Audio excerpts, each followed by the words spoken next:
Bora lá, galera, vamos acompanhar aqui as últimas informações da vitória do Vasco. O Vasco vence o Grêmio. O Vasco vence na primeira rodada do Campeonato Brasileiro, vence o Grêmio por 2-1. Vitória importantíssima, hein, galera? Vitória importante do Vasco. E o Vasco complica a equipe do Grêmio, que segue sem vencer, né? O Grêmio que está numa sequência muito ruim, perdeu na Libertadores 2 jogos e agora perde no início do Campeonato Brasileiro. O Vasco marcou com David e Matheus Carvalho e o Gustavo Martins marcou o gol da equipe do Grêmio. Vamos acompanhar aqui o trecho da coletiva do técnico do Vasco, do Ramon Dias, né? E vamos acompanhar todas as informações também do Vasco aqui no nosso canal. Vai deixando o seu like, se inscreva no nosso canal também. Não esqueça também de deixar seu like y activar el sininho das notificaciones. Muchos trabajos para que el equipo tenga un funcionamiento y por suerte en el primer tiempo realmente jugó muy bien. Y con respecto a Payén necesitamos que se recupere. Él no está al 100%, lo vamos a esperar que se ponga bien y seguramente trabajaremos para no solo con él sino con todo el grupo para que sigamos obteniendo resultados. Sí, me pone contento por David porque está creciendo. En Vasco está creciendo. Hoy era una buena prueba para él y para los jóvenes también. Y me parece que tuvo un gran rendimiento. Estamos trabajando muchísimo, que sea bien profundo, que participe en el juego y que podamos llegar a la definición. Y hoy tuvo la suerte de convertir un gol, así que. Y con respecto a JP, que son pibes jóvenes, son jóvenes del club. Ryan, Mateo, hay mucho Forza, son todos jugadores jóvenes que van a ir creciendo a medida que vaya sumando minutos en la competencia, pero estamos felices y contentos, así que esperemos de seguir bien. Significa muito na minha vida, como todos sabem, falei ali também, meu primeiro gol como profissional, não soube nem comemorar direito, só fiquei ali com meus companheiros, quase choro, mas é um gol muito importante na minha vida, que espero seguir trabalhando com humildade, espero fazer mais gol com essa camisa maravilhosa. É muito importante iniciar ganhando a competição, ainda mais um campeonato muito disputado que é o brasileiro, segundo campeonato mais disputado do mundo. É uma vitória muito importante e manter o pé, manter a humildade, manter os pés no chão, seguir trabalhando para buscar mais vitórias. Aí, Djalminha, no meio de tanta confusão e polêmicas que a gente já destacou aqui, tem essa bela história, então, do vascaíno fazendo o gol da vitória e quase nem sabendo comemorar, né? Estreando assim, fazendo seu primeiro gol em um jogo tão importante. Djalma. É verdade, importante o gol para ele. Eu só gostaria de depois perguntar para ele qual é o primeiro campeonato mais disputado do mundo, já que o brasileiro é o segundo. Mas o David é um jogador importante, tem muita força, precisa estar bem fisicamente esse jogador para render. E agora no Vasco parece que começou bem, né? Começando com gol, começando fazendo o gol da vitória. Importante para o David para crescer nesse ataque aí do Vasco. E o Matheus Carvalho também, né? É curioso porque ele se envolve no lance ali com o Kahneman, né? Onde o Kahneman acaba... Tem o choque, né, Mauro? E o Kahneman depois acaba saindo e Só uma curiosidade, faz o gol também. Bruno. Fala, Mauro. Como é que você comemorou quando fez o primeiro gol? Ele falou que ele não sabia nem como... contra o Você tinha Bahia. ensaiado já? Não, não. Você falava E o meu foi por acaso, não foi lance, nada assim. Foi numa falta, tava o Rivaldo e o Valber, eu me posicionei assim na linha da grande área, porque eles iam bater direto contra o Bahia. E o Rivaldo me olhou assim, eu já entendi, o Rivaldo pegou e tocou. Aí eu dominei e bati cruzado. Eu saí correndo, eu sabia o que fazia.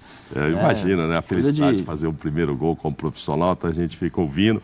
O Djalma parece que deu 3 cambalhotas quando ele fez o primeiro gol dele também. Imagina a alegria de se fazer o primeiro gol, né? O Matheus não sabia como comemorar ali, né? Mas e outra, gol da vitória, né? Tudo bem que estava 2, acabou sendo 2-1 e tal, né? Não estava 1-1, mas é o gol que acabou determinando. Então é gol importante mesmo, né? Não estava 4-0, 5-0 um jogo, ele foi lá, fez um gol, o 6º. Então é um gol que é para ele guardar assim. Vamos ver, né? O que será do Vasco? A gente tem várias interrogações aí sobre vários times, né? Falávamos agora do Corinthians. Como é que vai ser esse Corinthians? Já se sabe que não vai vir mais reforço, pelo menos até essa janela do dia 19. Então o time é esse. Vai aonde esse time? Não sei, vamos ver. Então o Vasco também, é legal, começou, a torcida vibra muito essa torcida do Vasco, joga junto, etc. Então é bom começar ganhando, sem dúvida alguma, mas também não quer dizer que não é garantia de um belíssimo campeonato. Tranquilidade até o final da competição. Exatamente. Ô, Roberta, do lado do Grêmio, teve muita reclamação, porque o lance, acho que mais polêmico aí, né, como a gente falava, foi aquele lance do Piton. Como é que os gremistas repercutiram isso? Foi realmente um lance bem polêmico, não gostaram nem um pouco, então tiveram declarações fortes depois da partida do Antônio Brum. E lembrando que o árbitro em campo considerou um lance acidental. Isso irritou completamente o Renato Gaúcho, todos do Grêmio, torcedores também. E o vice, então, de futebol do Grêmio, Antônio Brum, chega agora nesse Sport Center para falar sobre toda essa polêmica. Eu lamento mais uma vez ter que estar aqui falando sobre esse assunto, mas eu não poderia deixar de vir aqui para falar em nome do Grêmio, falar em nome de uma delegação aí de 50 pessoas que deixou suas famílias em casa e trabalhou sério, em nome de 9 milhões de torcedores que presenciaram essa vergonha que aconteceu hoje aqui em São Januário. É mais uma vez uma vergonha, é um dia triste para o futebol brasileiro. Eu estou incrédulo, assim como as 20 mil pessoas que presenciaram esse lance hoje. A maior prova disso é o silêncio que o estádio ficou a hora que o árbitro foi ao VAR. E esse lance de hoje que o seu Flávio protagonizou aqui, ele supera o lance do ano passado do Uri Alberto, ao qual tirou o campeonato do Grêmio. Porque aqueles 2 pontos que o Grêmio deixou na mesa ali, foram os 2 pontos que faltaram para o Grêmio ser campeão. E esse, pelo menos um ponto que o Grêmio deixou aqui hoje, eu não sei onde vai levar o Grêmio no final da competição, se vai fazer falta para uma vaga na Libertadores, para um título novamente. Não pode acontecer. E esse lance é pior por quê? Porque o VAR tenta salvar o árbitro. Por sinal, o VAR tentou salvar a arbitragem do seu Flávio hoje, porque ele viu um pênalti que não existiu, um toque que não existiu, e o VAR acertadamente chama ele para corrigir, e ele não viu um toque que 20 mil pessoas viram. Então, assim, a gente está cansado, a gente vai protocolar novamente o requerimento em nome do Grêmio. A gente toma as atitudes, mas a gente vai ser mais duro dessa vez. Se precisar, a gente vai estar diariamente agindo para que isso não aconteça mais e que o Grêmio não seja mais prejudicado. A gente fica muito triste, sabe que a nossa torcida está muito triste e a gente não vai mais permitir que esse tipo de coisa aconteça com o Grêmio. É isso que eu queria dizer para o torcedor, que se depender de mim, do Conselho de Administração, do presidente Guedes, todos estão à frente do clube, a gente vai lutar para que o Grêmio não passe mais por esse tipo de situação, que para mim é uma grande tristeza para o futebol brasileiro. Tá aí, então, portanto, essa declaração forte do vice-presidente de futebol do Grêmio. De fato, teve aquele silêncio no estádio, né? O Vasco ali ganhando a partida e apreensivo, os torcedores ficaram apreensivos caso a penalidade fosse marcada, mas depois comemoraram que não foi marcado esse pênalti, Bruno. Roberta, obrigado, viu? Boa sequência de trabalho aí para você, boa semana também. A gente se encontra no Sport Center durante a semana. O desabafo, eu vou ter que concordar, vou concordar com o dirigente gremista, hein, Renata?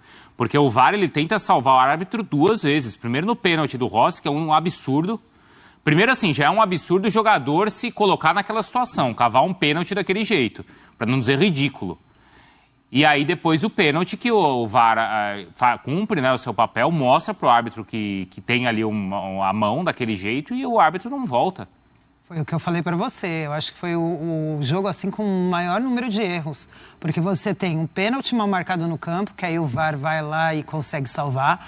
Você tem um pênalti, claro, não marcado no campo de jogo, que todo mundo viu, menos o árbitro, que se você pega a imagem, o árbitro tá na diagonal, ele tá de frente pro lance, só ele não viu o pênalti, o VAR tenta salvar, ele vai lá e fala que foi uma mão acidental.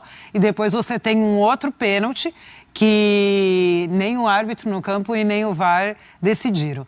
Então, assim, foi uma arbitragem muito ruim. A gente já falou isso aqui. O Brasileirão começa com uma arbitragem muito ruim, muito polêmica. O que a gente poderia ter aqui, estar aqui o tempo inteiro falando de grandes jogos, de grandes times, de espetáculo. A gente está aqui o programa inteiro falando de uma arbitragem ruim em vários jogos. A gente já vai ver os lances do Flamengo também, mas antes, até para chamar a Mari Pereira aqui, que acompanhou o jogo do Flamengo e o jogo do Cruzeiro, venceu o Botafogo, não foi? 3-2.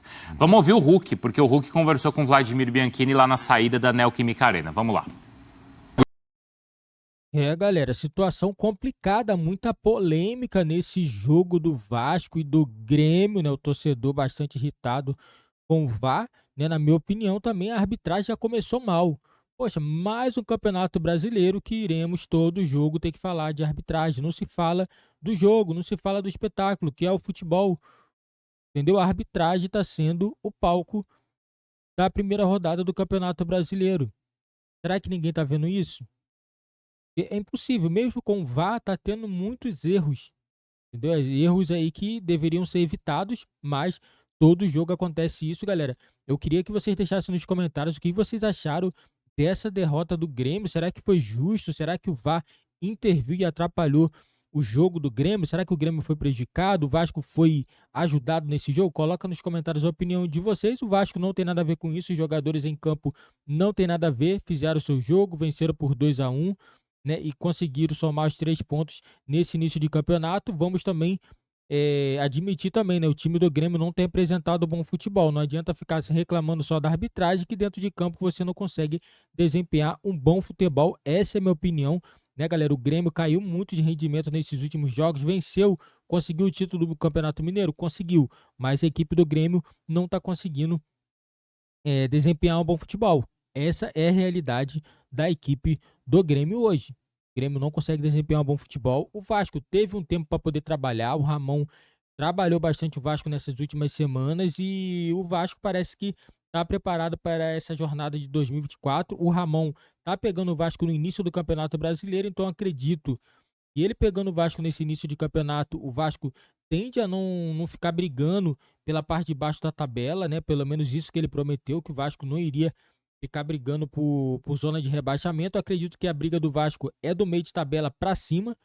né? O Vasco, ano que vem, o Vasco tem que estar pegando uma competição internacional, né? É obrigação uma sul-americana, no mínimo sul-americana é obrigado o Vasco chegar. E já o Grêmio, como sempre, tem sempre aquela obrigação de estar dentro da zona de classificação da Libertadores. É uma equipe muito forte. Vamos ver se o Renato Gaúcho vai conseguir acertar esse time do Grêmio para as próximas rodadas.